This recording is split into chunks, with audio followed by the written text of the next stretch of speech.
How to fix message not sent problem on Google Messages. Hello everyone, this is Max. Welcome back to another tutorial video. So let's start without wasting any time. Also make sure to watch this video till the end. First of all, open up your Play Store. Now at the bottom right corner, tap on the search icon. Now simply tap on the search bar. Now type Google Messages.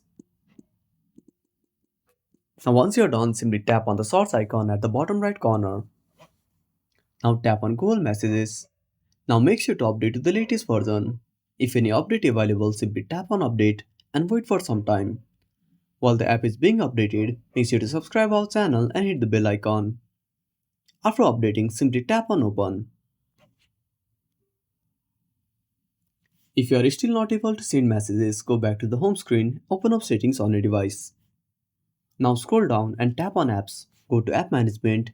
Now tap on the search bar and type messages. Now tap on messages and click on force stop. Go to storage usage and tap on clear data.